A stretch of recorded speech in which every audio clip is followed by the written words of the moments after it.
আজ হলো 25শে নভেম্বর। তো আমি আর আমার বাবা বেরিয়ে পড়ি। আমার দুটো মিষ্টি ব্রাইড ছিল আজকে। আজকের লোকেশন আমার বাড়ি থেকে খুব বেশি একটা দূরে নয়। আমার স্টুডেন্ট আর আমি প্যান্ডেলের ওখানে একটা ভিডিও নিই। এরপর কৃষ্ণ ঠাকুরের দর্শন পাই ঘরে ঢুকেই। এর মধ্যে জল ভরে আসার পর ব্রাইড আর তার বাড়ির লোকেরা সবাই মিলে খুব আনন্দ করছিল, সেই ভিডিও একটু আমি ছোট্ট করে নিয়ে নিই। তারপর ব্রাইডকে আমি সাজাতে আসি আর আমার বাবা প্রচণ্ড পরিমাণে আমাকে হেল্প করে এই কাজের জন্য। তোমরা দেখতেই পাচ্ছ এই ভিডিওতে। ব্রাইড আমার নেকলেসটাই নিয়ে চলে আসছে, আমার সেম নেকলেস। এই হচ্ছে ফার্স্ট ব্রাইডের ফাইনাল লুক, তোমরা দেখে জানিও। তারপর আমরা সেকেন্ড ব্রাইডের লোকেশানে চলে আসি। আমার বাবা ব্রাইডের হেয়ারে ক্রিম্পিং করে দিচ্ছিল আর আমি আমার কাজ করছিলাম।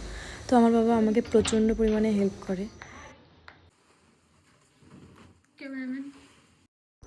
ব্রাইডের গোল্ডেন জুয়েলারি কালেকশানগুলো তোমাদের সাথে শেয়ার করলাম, তোমরাও দেখো কালেকশানগুলো কত সুন্দর। মান্তাসা থেকে নেকলেস থেকে সব কিছুই খুব সুন্দর কালেকশান, ডিজাইনগুলো দারুণ। এই হচ্ছে আমার সেকেন্ড ব্রাইডের ফাইনাল লুক। তো তোমরা অবশ্যই কমেন্ট করে জানিও কেমন হয়েছে আমার সেকেন্ড ব্রাইডের লুকটা। তোমাদের সাথে নেক্সট ভিডিওতে দেখা হচ্ছে। Tata, by.